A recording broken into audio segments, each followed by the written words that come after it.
Do you find yourself stuck when it comes to video editing? Say maybe you have all your clips imported into the program that you want to use, or maybe you haven't even got your clips into the timeline.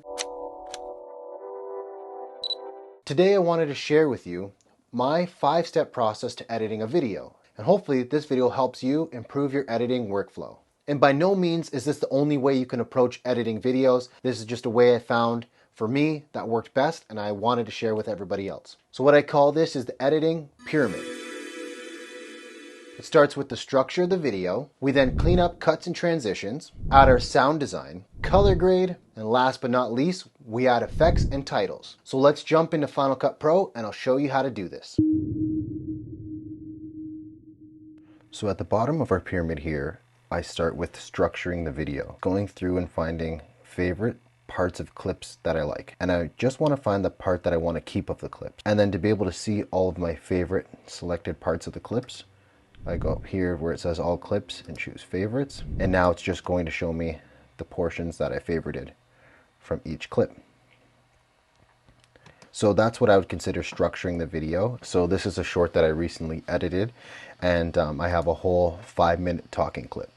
So I only recorded this one clip, therefore I don't really need to choose any in or out points to structure the video. Basically the structure is right here. So now my next step when I go through and edit is I like to clean up the cuts and transitions. But for this, since it's just a single talking headshot, there's no second camera or anything like that, I'm just going to go through and cut up all of the parts that I want to keep in.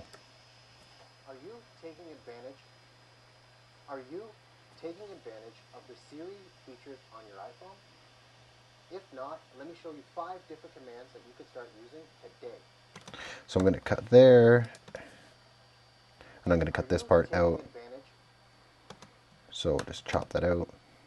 Are you taking advantage of the Siri features on your iPhone? I feel like that's a little long in between this pause, so I can just cut that down a touch.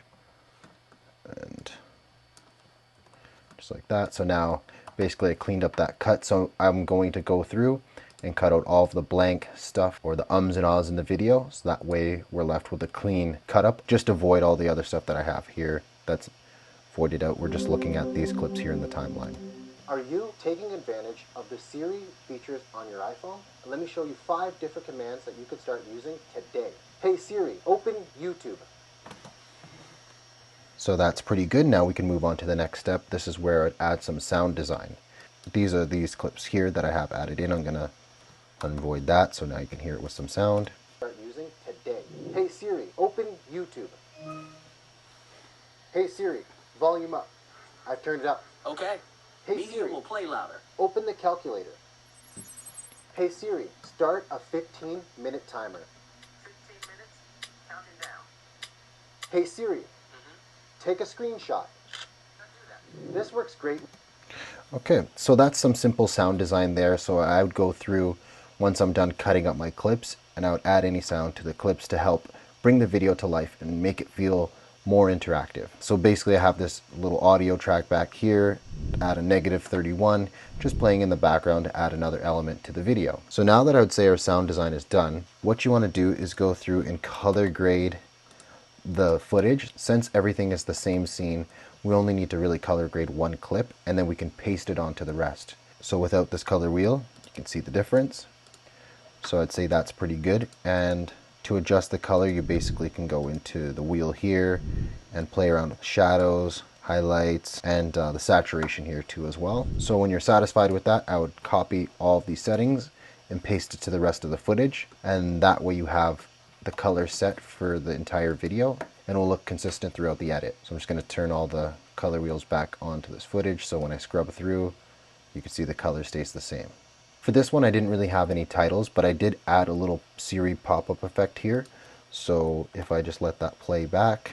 Are you taking advantage of the Siri features on your iPhone? Let me show you 5 different commands. Maybe you could add a text here that says, you know, hey Siri, video. But this is where I'd add the text and effects because, you know, everything that's already cut up in the timeline is going to stay. When I was first getting into editing, I noticed I was jumping back and forth in between, you know, cutting clips, adding sound, adding some color. It was kind of scattered. So I find by just sticking to this pyramid and going step by step, it makes the workflow much easier, and that way you don't run into any inconsistencies through the color, sound, or anything like that. So now lastly, what I like to do is add a LUT over everything, also a little bit of film grain and just a touch of sharpness. I'm going to unvoid this, and now you can see the difference.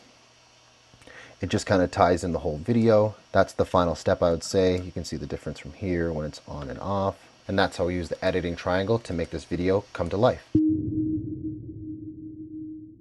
Hopefully this editing triangle helps you with your creative workflow. I know it can be a little overwhelming sometimes when getting started, but if you break it down piece by piece, step by step, you should be able to get your video edited and then exported. If you have any more questions about this editing pyramid, drop them down in the comments below.